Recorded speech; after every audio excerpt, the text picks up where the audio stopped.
мурғоб яке аз навоҳии баландтарин ва калонтарин дар тоҷикистон мебошад. аз маркази шаҳри душанбе то ин ноҳия наздикии 1000 километр роҳ аст. ноҳияи мазкур нахустин маротиба соли 1893 ташкил ёфтааст. 14400 нафар аҳолӣ дошта, масоҳаташ 38442 километр мебошад. бо мақсади ошноӣ аз вазъи кишоварзии ноҳияи мазкур мо тасмим гирифтем то ба ин макон биёем. моро олимони академияи илмҳои ҷумҳурии тоҷикистон ҳамроҳӣ намуданд.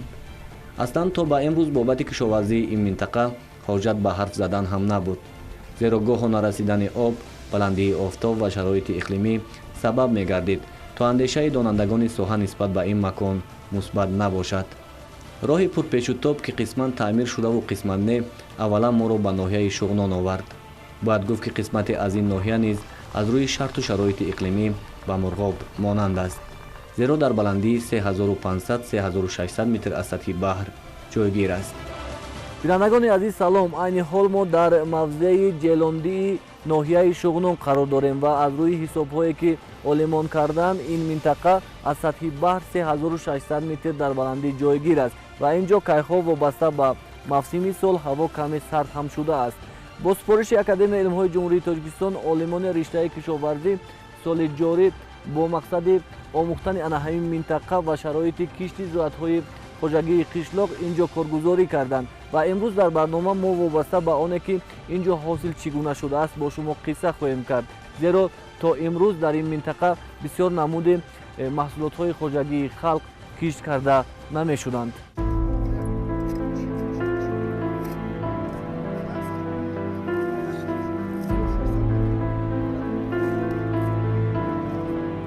ана ин ҷо майдончаи таҷрибавии олимони академияи илмҳои ҷумҳурии тоҷикистон мебошад ки бо ҳамкории институти биологии помир ташкил ёфтааст. ин ҷо аз сатҳи баҳр 3600 метр баланд мебошад. дар шароити иқлимии ин минтақа бисёр аз намуди сабзавот ва гиёҳҳо намерӯянд ва ё пухта намерасанд. раёсати академияи илмҳои ҷумҳурии тоҷикистон бо мақсади ба роҳ мондани корҳои кишоварзӣ дар ин минтақа тӯли 2 соли охир аст ки дар маконҳои гуногуни ин минтақа корҳои таҷрибавӣ мегузаронад.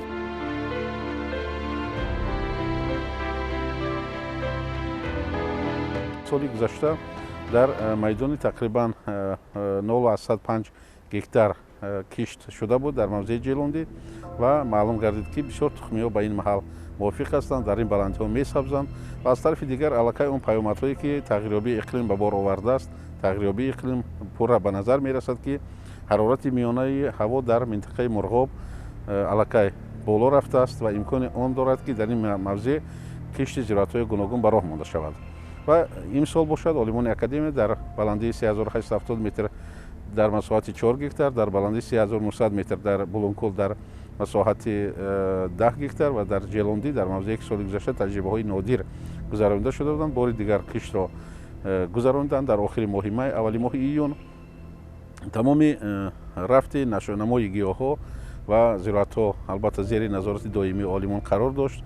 тамоми он ҳолатҳо ва талаботи агротехникӣ риоя карда шуд ва хушбахтона чӣ тавре ки мо имрӯз шоҳид ҳастем, имсол ҳосили бисёр хуб ба даст омадааст. помири шарқӣ дар оянда имкониятҳои хеле зиёд барои рушди кишоварзӣ ва барои тайёр кардани хӯроки чорворо дорад. аз ин лиҳоз аз соли гузашта сар карда олимони институти биологии помир дар ин ҷо парвариши зироатҳои кишоварзӣ аз қабили 6 навъи картошка, зироатҳои хоҷагӣ хӯроки чорво аз қабили юнучқа, қатра боронро ба роҳ монданд ва ҳамчунин дар қитъаҳои таҷрибавии ин пойгоҳ яъне парвариши сабзӣ ва дигар зироатҳои ки барои рушди соҳаи кишоварзии ҷумҳурии тоҷикистон аҳамияти хеле муҳим доранд, яъне парвариши онҳо ба роҳ монда мешавад.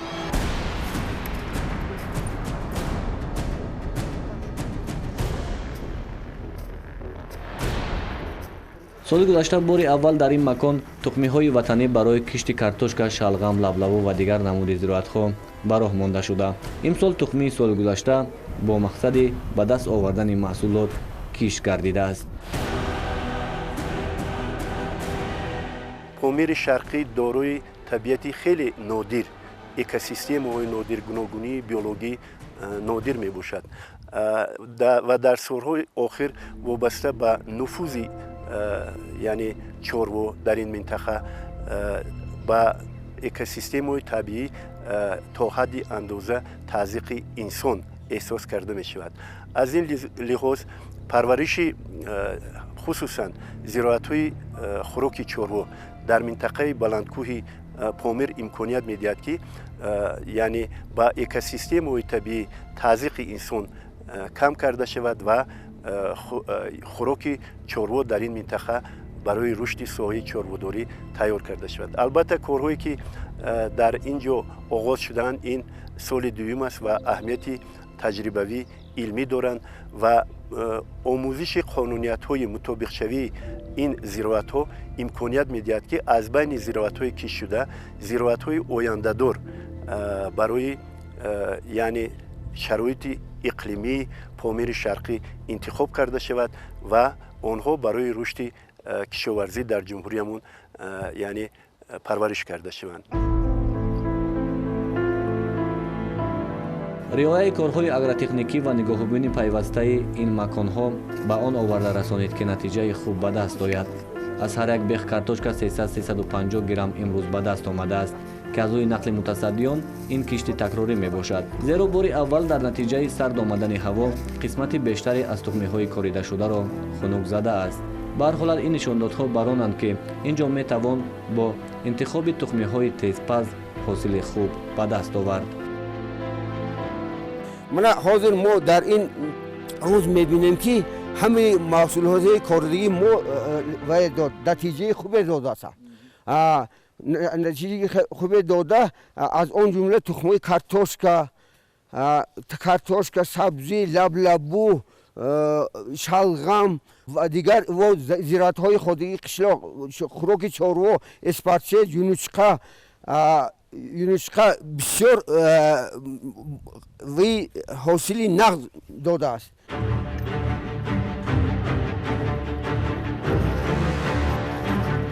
متصدیان اکادمی علم‌های جمهوری تاجیکستان با مقصد آگاه بودن از وضع آب و هوای منطقه با همکاری از کارخانه‌های وابسته اینجا استانسیه آب و هواسنجی را نصب نمودند که برای کارگزاریشان کمک می‌رساند.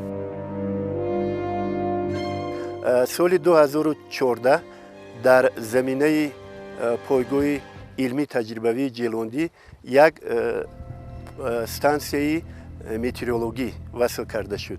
این ستانسیه عین زمان در رژه ریالی وقت فعالیت میکند و تمام چینک‌های آب و هوا و چینک‌های اقلیمی رو ثبت میکند و معلوماتی که از این یعنی پایگاه مترولوژی گرفته میشوند امکانیت میدهند که در باره رسش زراعت‌های کشاورزی وابسته به تغییریابی پارامترهای اقلیم کارهای علمی با همدیگر مطابق کرده شوند. البته در شرایط پامیر شرقی تغییریابی اقلیم آموزش تغییریابی اقلیم یکی از مسائل خیلی جدی به حساب می‌رود چون که اقلیم تغییریابنده این محل با نشأه‌نمای زراعت‌های کشاورزی تأثیر خیلی عمیق دارد.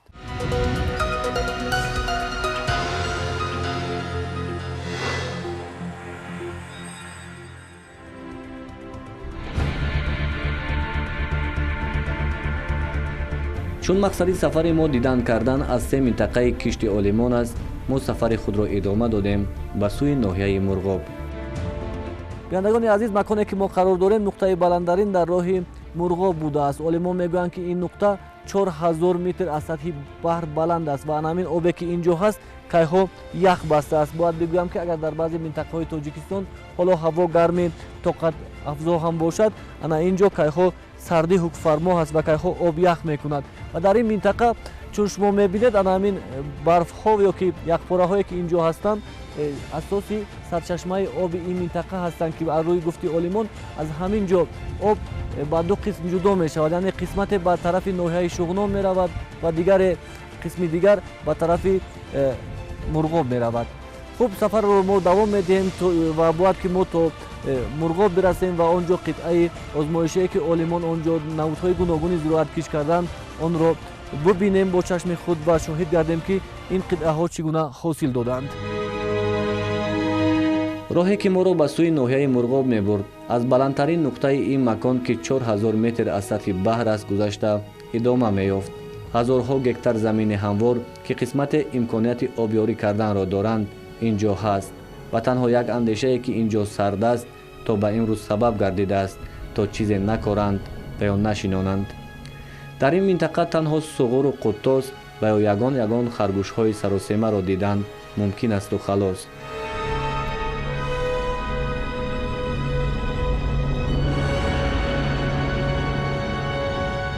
بعد طی نمودن بیش از 180 کیلومتر ما بالاخره به این ناحیه دوردست رسیدیم.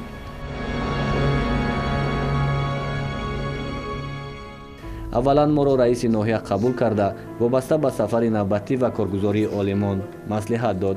او ذکر نمود که همیشه بهر آبادانی این مکان آماده است تا با عالمان کار کند و آنها را دستگیری نماید. بینندگان عزیز، در قبولگاه رئیس ناحیه مرغاب عین حال ما قرار داریم و اینجا با ما محصولات محلی پیشنهاد کردند. یعنی الان قروتی که ما در بسیاری منطقه ها با طرز دیگر ما را شاهدی میکنیم، یعنی قاق کرده شده است و کلوله هست و دیگر است، در این منطقه همین گونه پیشنهاد کرده می شود و طبیبان محلی میگویند که استعمال همین گونه محصولات در بلندکوها بسیار فایده دارد، زیرا برای بلند نشدن فشار و پس نشدن فشار به کار میبرد. همچنین در زمستان برای اونایی که ساکنان محله را خنک ندارند و که مهمانان را خنک ندارند این گونه محصولات بیشتر استفاده می شود.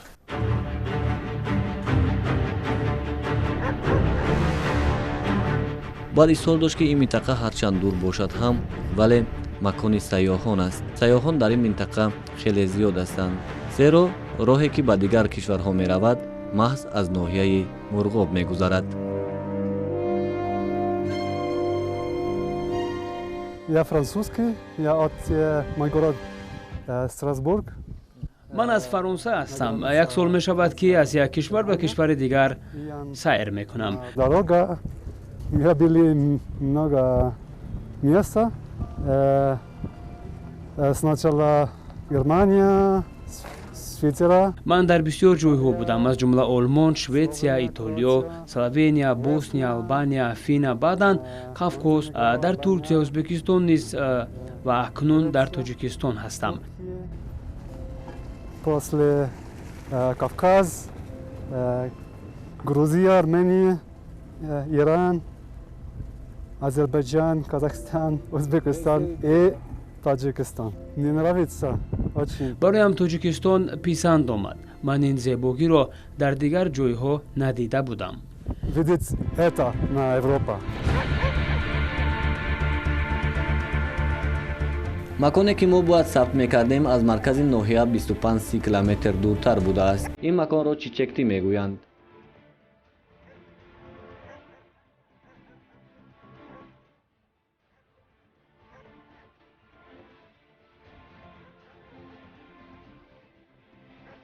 بینندگان عزیز، بالاخره ما به آن جایی که صبح نیت آمدن کرده بودیم رسیدیم. این منطقه از جایی که ما صبح براه برآمدیم 180 کیلومتر دورتر است و در منطقه مرغاب جایگیر است. در این منطقه کارهای سلکسیونی عالمان رشته بیولوژی و سلکسیونی اکادمی علم‌های جمهوری تاجیکستان طول یک سال است ادامه دارند و باید بگویم که در طول همین 180-200 کیلومتری که ما از دیروز حرکت کردیم یکمین منطقه را روبرو شدیم که همین گونه سبزه‌های سبز دارد و اینجا کایها همین علف چاروا رویده است و پخته شده ایستاده است و همه این از زحمت عالمان اکادمی علم‌های جمهوری تاجیکستان وابستگی دارد. همچنین باید بگویم که این منطقه چچکتی نام دارد و در اینجا کارهای علمی اصلا سالهای 1935 پیش از استقلالیت آغاز شده بودند و تا یک اندازه عالمان پیشگویی نیز کرده بودند که در اینجا شناندن هر گونه رستنی‌ها امکان دارد، ولی در سالهای استقلالیت این نخستین کارکرد عالمان رشته بیولوژی میباشد که در این منطقه کاریده شده است و نیت هست که با آموخته شدن دیگر منطقه هایی که در همین نزدیکی هستند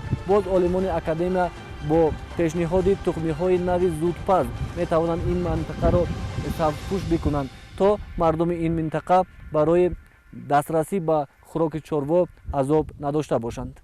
имсол бо ташаббус ва дастгирии риёсати академияи илмҳои ҷумҳурии тоҷикистон, институти ботаника, физиология ва генетикаи академияи илмҳои ҷумҳурии тоҷикистон ва институти биологии помир олимон дар баландии 3860 метр омӯзиши зироатҳои кишти омехтаи зироатҳои хӯроки чорворо оғоз намуданд ва соли гузашта ин таҷрибаҳоро мо дар майдонҳои таҷрибавии қидлҳои хурд оғоз карда будем ва имсол ин майдонҳоро ба масофаи дар майдони 4 гектар киш кардем зироатҳои гуногуни хӯроки чорво. Мана дар ин ҷада мо мебинем дар баландии 3860 метр мо дар 15-18 моҳи майи соли ҷорӣ кишти омехтаи қатраборон ёки эспарсед мегӯянд юнучқа, ҷавдор, ҷавро гузарондем ва дар ин қидаи замин мо ҳоло мебинем ки нашъонамои зироати кишти омехтаи ҷавдор ва эспарсету юнучқа бисёр хуб аст ва баландии растаниҳо дар ин рӯзи мана 18 моҳи август 1 метру 20 сантиметр 1 метру 40 сантиметр ба расидааст ва ҳисобҳои пешакӣ мо нишон дода истодаанд ки аз 1 гектар мо метавонем ки аз 20 то 25 тонна массаи сабзи ин зироатро ба даст биёрем. имрӯз мардуми мурғоб танҳо чорводорӣ мекунанд, қуттос мепарваранд, вале рӯз то рӯз гарм шудани ҳаво мушкилоти хӯроки чорворо ба миён овардааст. мардуми маҳаллӣ мегӯянд ки соли гузашта бо сард омадани ҳаво нарасидани хӯрок ба миён омад ки гоҳ-гоҳ қуттосҳо бо ҳам ҳамла карда ҳатто то пӯсти ҳамдигарро хоидаанд. ин мушкилотро нодида гирифтан хато буда рӯз то рӯз беш намудани заминҳои кишт лозим меояд. Да, конечно, здесь работать можно и семена выращивать, если вода, когда много. бале инҷо кор кардан мумкин аст агар об бошад. то имрӯз инҷо сабза мекоридем, вале ин қадар қад намекашид. имсол ҳаво хуб шуд, борон борид ва зироати коридаи мо хеле хуб қад кашид. Это трава, можно сказать, первый жителям, что красота. А во-вторых, аввалан ин макон хеле зебо шуд. дар баробари ин агар чорвои мо сер бошад, мо метавонем маҳсулоти хуби шириро ба даст орем. замин инҷо бисёр аст, вале дар бисёр ҷойҳо об намерасад. дар баъзе ҷойҳо имконияти обёрӣ нест. ба ин хотир чун биёбон боқӣ мемонад. земля там много, но в некоторых местах вода не хватает, да? Вода не течет. Есть места много, но сухой там. Никак невозможно вода сюда потянуть. Поэтому остается как пустыня. таҷрибаи олимони тоҷик дар ин минтақа нишон медиҳад ки ҳазорҳо гектар замини то ба имрӯз ҳамчун чарогоҳ хобида имконияти кишт дошта бо интихоби дурусти тухмии тезпаз ки аслан хоси минтақаҳои баландкӯҳ мебошад, ин заминҳоро кишт намуда ҳосили хуб ба даст овардан мумкин аст. дар ин макон чуноне шумо мебинед тухми омехтаи ҷав, ҷавдор ва юнушқа кишт шудааст ки ҷав ва ҷавдор дар кишти аввал имрӯз то 1.5 метр қад кашидааст ва аз рӯи ҳисоби олимон аз ҳар гектар аз 18 то 25 тонн маҳсулоти сабз ба даст овардан мумкин аст.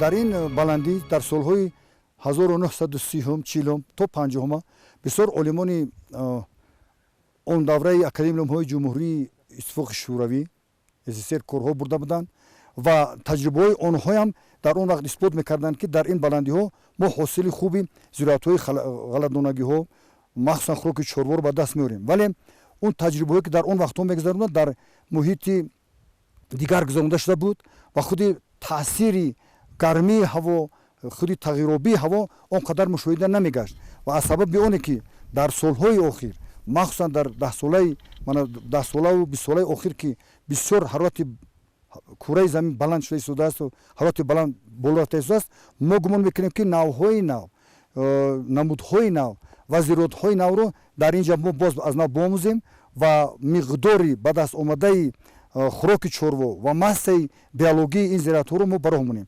аз тарафи дигар дар он вақтҳо ба масъалаи гуногуни биологӣ ва нигоҳ доштани он кам аҳамият дода мешуд ва олимони академияи ҳозир ба ин масъала бисёр диққати ҷиддӣ медиҳанд ва раванди мутобиқшавии навъҳои кишоварзиро дар ин баландиҳо меомӯзанд. инҷо мушкилоти асосӣ дастрасӣ ба об мебошад, зеро аз рӯи нақли бошандагон обе ки аз прияхҳо меояд муваққатӣ ҳаст ва соли баъдӣ ин об ҷорӣ мешавад ё не маълум нест. яке аз омилҳои асосии ба даст бардоштани ҳосили баланди зироатҳои хуроки чорво, киштиомехтаи хуроки чорво об мебошад ва дар ин мавзеъ ки мо ҳоло ҳастем, об вақте гарм шавад аз тармаю аз барфҳо об шуда меояд ва аллакай ман ҳамин шабрӯз аллакай ки температураи шаб -1 -2 градуси аст, об кам мешавад, хушк мешавад. мо бояд дар оянда навъҳои тезпазе ки ҳосилашон тезтар расаду бо ҳамун навъе ки дар моҳи май то моҳи августро мо дастдорем дар ихтиёрамон дорем, бо ҳамин ҳосили баланди хуроки чорворо ба даст биёрем.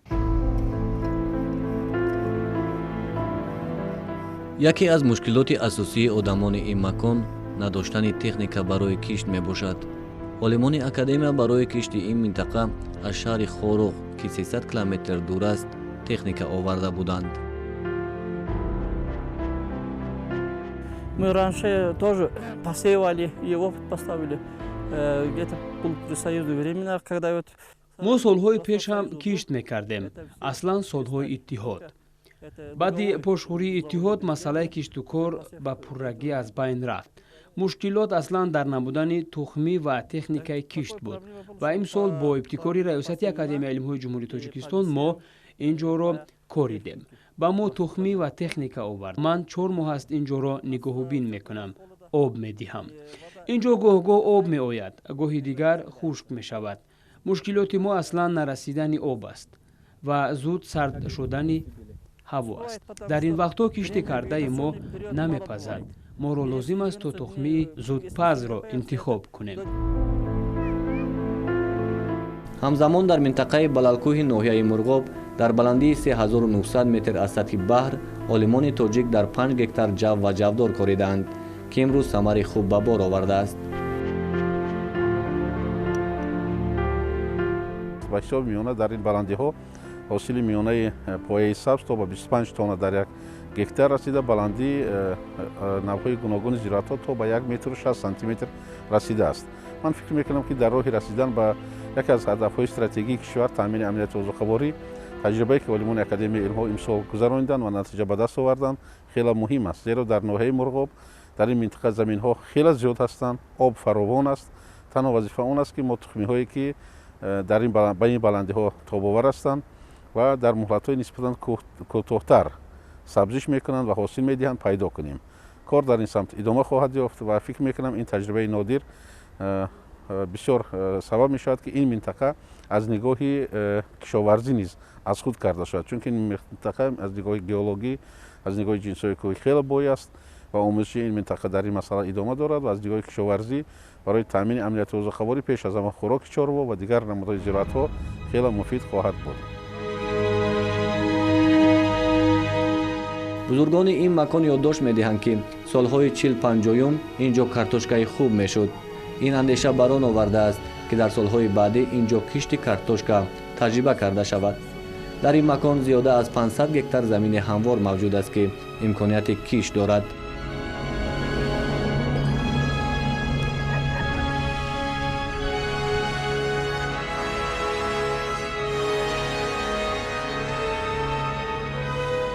ҳамин тариқ нахустин таҷрибаи олимони тоҷик дар баландтарин нуқтаи Тоҷикистон самари хуб дода, андешаи он ки инҷо чизе намерӯяд аз миён бурда шуд ва умед аст ки дар дурнамои наздик ин макон ки заминҳои зиёди ҳамвор дорад ба кабудизор табдил меёбад ва одамони ин макон заминҳоро ба манфиати худ истифода мебаранд.